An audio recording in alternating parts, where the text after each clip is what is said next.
प्रस्तुत है कहानी सयानी बुआ मन्नू भंडारी द्वारा रचित।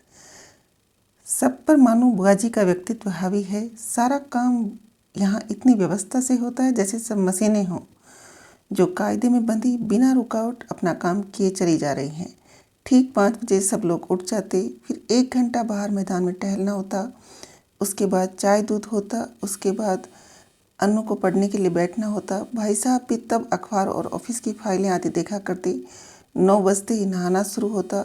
जो कपड़े बुआ जी निकाल दे वही पहनने होते। फिर कायदे से आकर मेज़ पर बैठ जाओ और खाना खाकर काम पर जाओ। सयानी बुआ का नाम वास्तव में ही सयानी था या उनके सयानेपन को देखकर लोग उन्हें सयानी बुआ कहने लगे थे, सो तो मैं आज भी नहीं जानती, पर इतना अवश्य कहूँगी, जिसने भी उनका यह नाम रखा यह नामकरण विद्या का अवश्य पारख ही रहा होगा। बचपन में ही वे समय की जितनी पाबंद थी, अपना सामान संभाल कर रखने में जितनी पटु थी और व्यवस्था की जितनी कायल थी, उसे देखकर चकित हो जाना पड़ता था। कहते हैं जो पेंसिल वो एक बार खरीदती थी, जब तक वह इतनी छोटी न हो जाती कि उनकी पकड़ में भी न आए, तब तक वह उनसे काम में लेती थी। क्या मजाल कि वह कभी खो जाए या बार बार नोक टूटकर समय से पहले ही समाप्त हो जाए। जो रबर उन्होंने 4वीं कक्षा में खरीदी थी, उसे 9वीं कक्षा में आकर समाप्त किया। उम्र के साथ साथ उनकी आवश्यकता से अधिक चतुराई भी प्रौढ़ता धारण करती चली गई और फिर बुआ जी के जीवन में इतनी अधिक घुल मिल गई कि उससे अलग करके बुआ जी की कल्पना भी नहीं की जा सकती। उनकी एक एक बात पिताजी हम लोगों के सामने उदाहरण के रूप में रखते थे, जिसे सुनकर हम सभी खैर मनाया करते थे कि भगवान करे वे ससुराल में ही रहा करे, वरना हम जैसे अस्त व्यस्त और अव्यवस्थित जनों का तो जीना ही हराम हो जाएगा। ऐसी ही सयानी बुआ के पास जाकर पढ़ने का प्रस्ताव जब मेरे सामने रखा गया तो कल्पना कीजिए मुझ पर क्या बीती होगी। मैंने साफ इनकार कर दिया, मुझे आगे पढ़ना ही नहीं है। पर पिताजी मेरी पढ़ाई के विषय में इतने सतर्क थे कि उन्होंने समझाकर, डांटकर और प्यार दुलार से मुझे राजी कर लिया। सच में राजी तो क्या कर लिया, समझिए अपनी इच्छा पूरी करने के लिए बाध्य कर दिया। और भगवान का नाम गुहारते गुहारते मैंने घर से विदा ली और उनके यहाँ पहुँची। इसमें संदेह नहीं है कि बुआ जी ने बड़ा स्वागत किया, पर बचपन से ही उनकी ख्याति सुनते सुनते उनका जो रौद्र रूप मन पर छाया हुआ था, उसमें उनका वह प्यार कहाँ तिरोहित हो गया मैं जान न पाई। हाँ, बुआ जी के पति, जिन्हें हम भाई साहब कहते थे, बहुत ही अच्छे स्वभाव के व्यक्ति थे और सबसे अच्छा कोई घर में लगा तो उनकी 5 वर्ष की पुत्री अन्नू। घर के इस नीरस और यंत्र चालित कार्यक्रम में अपने को फिट करने में मुझे कितना कष्ट उठाना पड़ा और कितना अपने को काटना छांटना पड़ा, यह तो मेरा अंतर्यामी ही जानता है। सबसे अधिक तरस आता था अन्नू पर। यह इस नन्ही सी उम्र में ही प्रौढ़ हो गई थी। न बच्चों का सा उल्लास, न ही कोई चहचहाट, एक अज्ञात भय से वह घिरी रहती थी। घर के इस वातावरण में कुछ ही दिनों में मेरी भी सारी हंसी खुशी मारी गई। यूँ बुआ जी की गृहस्थी जमे 15 वर्ष बीत चुके थे, पर उनके घर का सारा सामान देखकर लगता था मानो सब कुछ अभी कल ही खरीदा हो। गृहस्थी जमाते जमाते जो कांच और चीनी के बर्तन उन्होंने खरीदे थे, आज भी ज्यों के त्यों रखे थे, जबकि रोज़ उनका उपयोग होता था। वे सारे बर्तन स्वयं खड़ी होकर साफ करवाती थी। क्या मजाल कोई एक चीज़ भी तोड़ दी। एक बार नौकर ने सुराही तोड़ दी थी। उस छोटे से छोकरे को उन्होंने इस कसूर पर बहुत पीटा था। तोड़ फोड़ से तो उन्हें सख्त नफरत थी। यह बात तो उनके बर्दाश्त के बाहर थी। उन्हें बड़ा गर्व था अपनी इस सुव्यवस्था का। वे अक्सर भाई साहब से कहा करती थी कि यदि वे इस घर में न आती तो न जाने बेचारे भाई साहब का क्या हाल होता। मैं मन ही मन कहा करती कि और चाहे जो भी हाल होता, हम सब मिट्टी के पुतले न होकर कम से कम इंसान तो अवश्य हुए होते।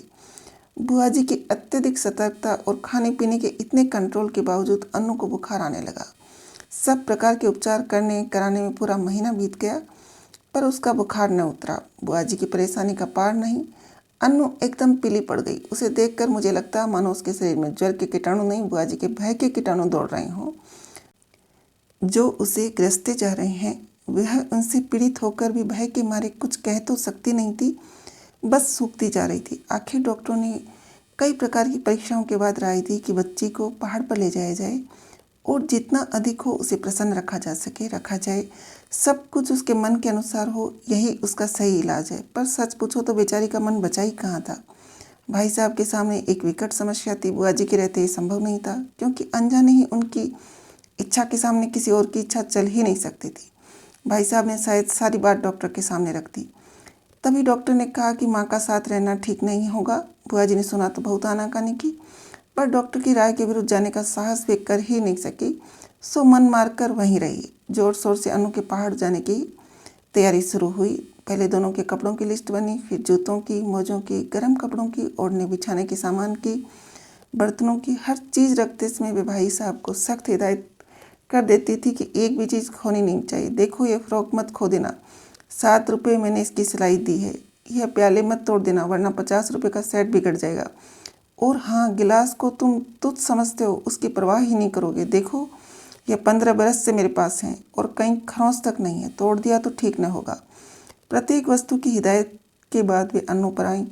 वह किस दिन किस समय क्या खाएगी उसका मीनू बना दिया, कब कितना घूमेगी, क्या पहनेगी, सब कुछ निश्चित कर दिया। मैं सोच रही थी कि यहाँ बैठे बैठे बुआ जी ने इन्हें ऐसे बांध दिया है कि बेचारे अपनी इच्छा के अनुसार क्या खाक करेंगे।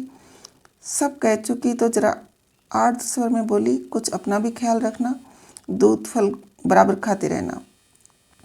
हिदायतों की इतनी लंबी सूची के बाद भी उन्हें यह कहना पड़ा, जाने तुम लोग मेरे बिना कैसे रहोगे, मेरा तो मन ही नहीं मानता। हाँ, बिना भूले रोज़ एक चिट्ठी डाल देना। आखिर वह क्षण भी आ पहुंचा जब भाई साहब एक नौकर और अनु को लेकर चले गए। बुआ जी ने अनु को खूब प्यार किया, रोई भी। उनका रोना मेरे लिए नई बात थी। उसी दिन मेरे को पहली बार लगा कि उनकी भयंकर कठोरता में कहीं कोमलता भी छिपी है। जब तक तांगा दिखाई देता रहा वे उसे देखती रही। उसके बाद कुछ क्षण निर्जीव सी होकर पड़ी रहीं और दूसरे ही दिन घर फिर वैसे ही चलने लगा। भाई साहब का पत्र रोज आता था जिसमें अनु की तबीयत के समाचार रहते थे। बुआ जी भी रोज एक पत्र लिखती थी जिसमें अपनी उन मौखिक हिदायतों को लिखित रूप में दोहरा दिया करती थी। पत्रों की तारीख में अंतर रहता था, बात शायद सब में वही रहती थी। मेरे तो मन में आता था कि कह दूं बुआ जी रोज़ पत्र लिखने का कष्ट क्यों करती हैं। भाई साहब को लिख दीजिए कि एक पत्र गत्ते पर चिपका कर पलंग के सामने लटका लें और रोज़ सवेरे उठकर पढ़ लिया करें, पर इतना साहस था नहीं कि ये बात कह सकूं। करीब 1 महीने बाद एक दिन भाई साहब का पत्र नहीं आया, दूसरे दिन भी नहीं आया। बुआ जी बड़ी चिंतित हो उठी। उस दिन उनका मन किसी भी काम में नहीं लगा। घर की कसी कसाई व्यवस्था कुछ शिथिल सी मालूम होने लगी। तीसरा दिन भी निकल गया। अब तो बुआ जी की चिंता का पार नहीं रहा। रात को भी मेरे कमरे में आकर सोईं, पर सारी रात दुस्वप्न देखती रहीं, रोती रहीं, मानो उनका वर्षों से जमा नारित्व पिघल पड़ा था और वे अपने पूरे वेग के साथ बह रहा था। वे बार बार कहती थी कि उन्हें स्वप्न में देखा है कि भाई साहब अकेले चले आ रहे हैं, अनु साथ नहीं है और उनकी आंखें भी लाल है, और वे फूट फूट कर रो पड़ती। मैं तरह तरह से उन्हें आश्वासन देती, पर बस वे तो कुछ सुन ही नहीं रही थी। मेरा मन भी कुछ अनु के ख्याल से, कुछ बुआ जी की ये दशा देखकर बड़ा दुखी हो रहा था। तभी नौकर ने भाई साहब का पत्र ला कर दिया। बड़ी व्यग्रता से कांपते हाथों से उन्होंने उसे खोला और पढ़ने लगी। मैं भी सांस रोककर बुआ जी के मुंह की ओर देख रही थी। एकाएक पत्र फेंक कर सिर पीटती बुआ जी चीख कर रो पड़ी। मैं धक रह गई। आगे कुछ सोचने का साहस ही नहीं होता था। आंखों के आगे अनु की भोली भोली नन्ही सी तस्वीर घूम गई। तो क्या अब अनु सचमुच ही संसार में नहीं है? यह सब कैसे हो गया? मैंने साहस करके भाई साहब का पत्र उठाया। लिखा था, प्रिय सयानी, समझ में नहीं आता किस प्रकार तुम्हें यह पत्र लिखूं, किस मुँह से तुम्हें यह दुखद समाचार सुनाऊं। फिर भी रानी, तुम इस चोट को धैर्यपूर्वक सह लेना। जीवन में दुख की घड़ियां भी आती हैं और उन्हें साहसपूर्वक सहने में ही जीवन की महानता है। यह संसार नश्वर है, जो बना है वह एक न एक दिन मिटेगा ही। शायद इस तथ्य को सामने रखकर हमारे यहाँ कहा है कि संसार की माया से मोह रखना दुख का मूल है। तुम्हारी इतनी हिदायतों के और अपनी सारी सतर्कता के बावजूद मैं उसे नहीं बचा सका। इसे अपने दुर्भाग्य के अतिरिक्त और क्या कहूँ। यह सब कुछ मेरे ही हाथों होना था। आंसू भरी आंखों के कारण शब्दों का रूप अस्पष्ट से अस्पष्टतर होता जा रहा था। मेरे हाथ कांप रहे थे। अपने जीवन में यह पहला अवसर था जब मैं इस प्रकार किसी की मृत्यु का समाचार पढ़ रही थी। मेरी आंखें शब्दों को पार करती हुई जल्दी जल्दी पत्र के अंतिम हिस्से पर जा पड़ी। धैर्य रखना मेरी रानी, जो कुछ हुआ उसे सहने की और भूलने की कोशिश करना। कल 4 बजे तुम्हारे 50 रुपये वाले सेट के दोनों प्याले मेरे हाथ से गिरकर टूट गए। अनु अच्छी है और शीघ्र ही हम लोग रवाना होने वाले हैं। 1 मिनट तक मैं हतबुद्धि से खड़ी रही, समझ ही नहीं पाई कि यह क्या से क्या हो गया।